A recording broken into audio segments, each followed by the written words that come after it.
নমস্কার। রোজ রোজ শুনি ভগবানের বাণী। এই সমবেত অনুধ্যানে আপনাদের স্বাগত ও প্রণাম জানাই, ভুলুণ্ঠিত প্রণাম জানাই অন্নপূর্ণা রূপিণী মা শারদাকে।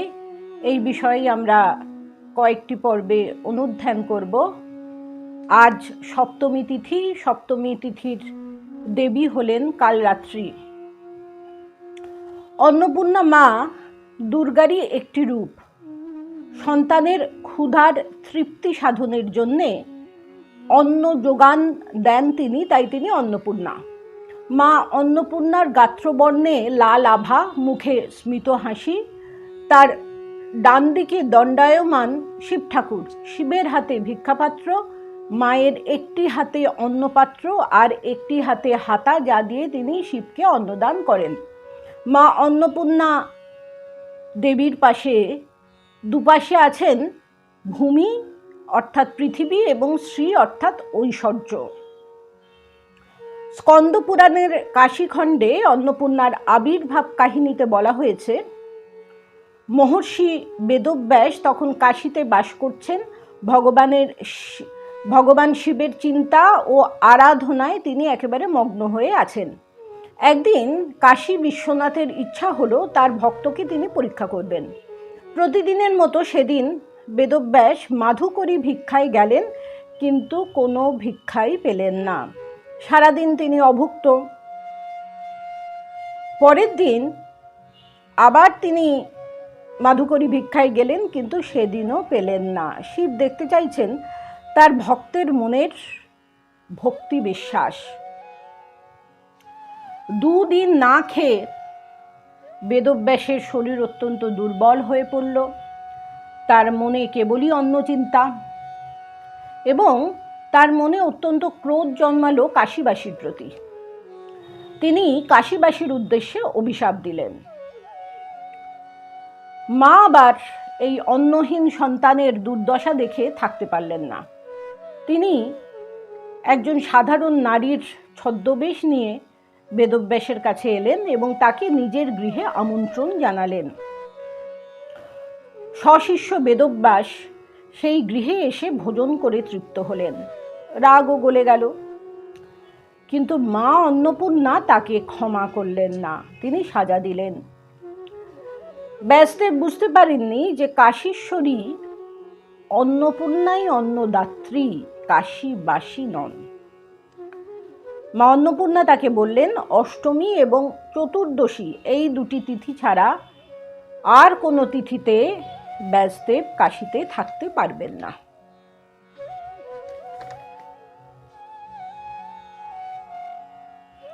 সপ্তমী তিথিতে আমরা দেবী কাত্যায়নীর উপাসনা করি। ঋষি কাত্যায়নের কন্যা কাত্যায়নী।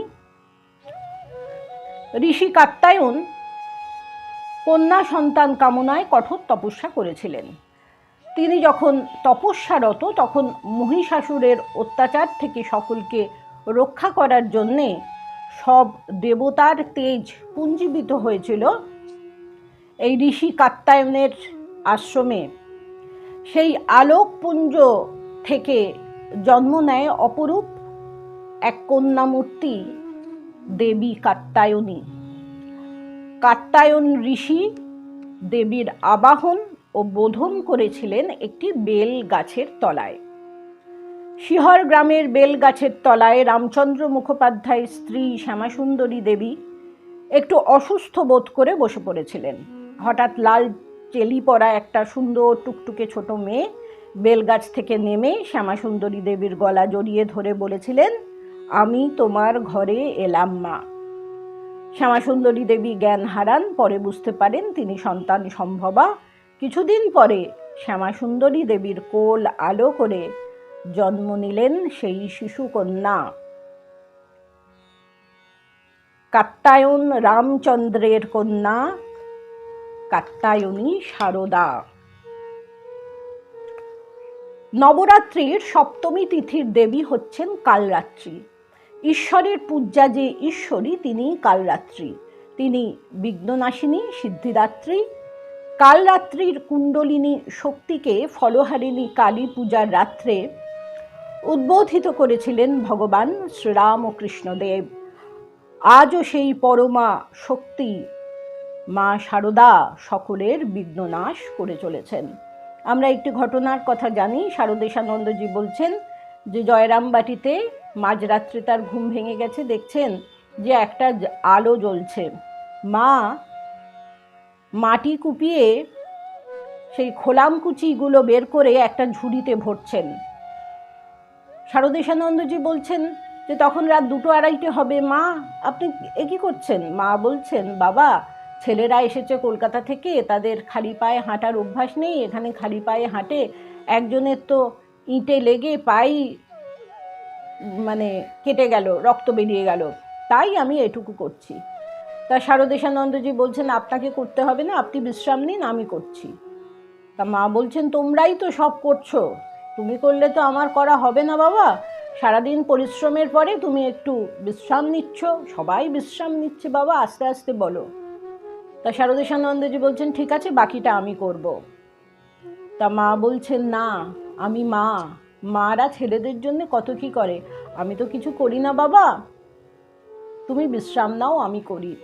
তখন শারদেশানন্দজি কাঁদছেন আর বলছেন যে তিনি তো শুধু মাটি থেকে কণ্টক সরিয়ে দিয়ে আমাদের চলার পথকে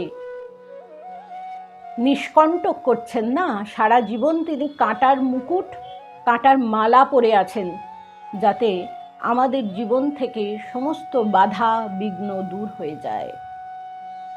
আমরা তাকে আবার স্মরণ করব আগামী পর্বে। নমস্কার।